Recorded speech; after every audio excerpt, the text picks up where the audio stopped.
Alright, welcome back. I hope you're doing well. In this video, we are going to connect into our server using Nakama and make our first API call. And also, I want to share you some secret tips in Nakama client. First, let's create a new game object in our empty scene, and we will name it Nakama connection. Additionally, right-click on this game object and create a new script and name it Nakama connection. After that, simply drag and drop the C# script to the game object. Then, open the script with the perfect code editor.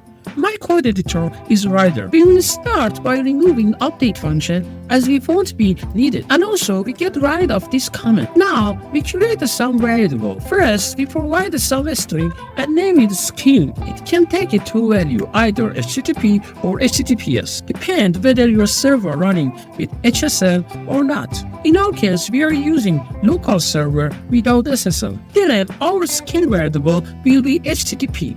Now, our next variable is a host, a private string with the providing host name and IP address. You can use simply your local host here. The next essential piece is the port number. We will create a private integer, name it port, and the port number for an instance is 7315.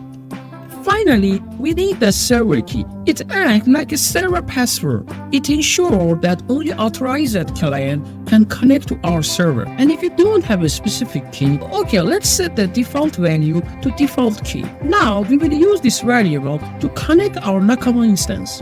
To do that, we need to create a new variable here, an instance of clients. Now, we will use this variable to connect our Nakama instance. To do that, we need a new variable here, an instance of iClient. Now, if your editor noticed that our iClient isn't show up without any autocompletion, it is because we need a new using statement at the top of the script. If we hover over the client, we will see that an interface of Nakama client variety. We will simply call this instance for now. We can open our brackets here, and you will see that there are 4 different options for the construction. First, we can pass just server key. Then, we can pass a server key and HTTP adapter. And third, we can pass the string for host and port and server key. And the last one, we can pass all above, including HTTP adapter. We will use the last option because of offering more flexibility. For this, we will pass the scheme and the host and the port and server key.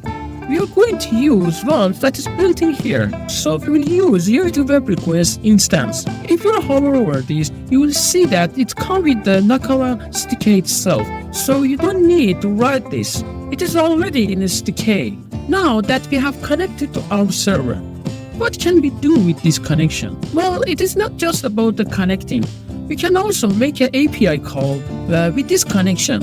For example, if we want to make an API with this connection only, we can do it with a few lines of code. Let's do with each other. We will discuss more about it in the later on. The next step is to use a client and connect it to Nakama server with our client, and it is called session. To achieve that, we will call the client authentication device async. It is important to notice our function to be asynchronous as well. To make sure our function is asynchronous, just write async at the start of the line, and then we use await at the beginning of the line, where we call client.authentication device async. This is ensure that we will wait for this command to finish before moving to another line of code. Now, let's look at the method itself. It is called authentication device async. This is allow you to create a user based on a device unique identifier.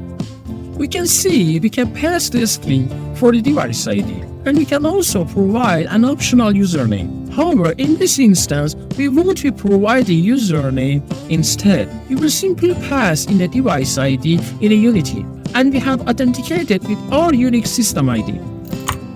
We have stored and responded in iSession variables. Now we go back to Unity, ensure that our instance of Nakama is running.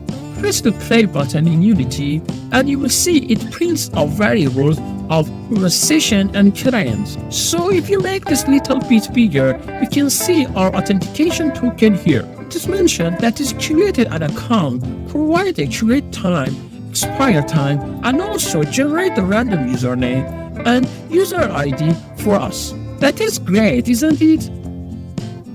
Fantastic! Now we are connecting to our Nakama server. In the next video, I will guide you how to create a socket and we will talk more about this session. That's conclusion to the tutorial.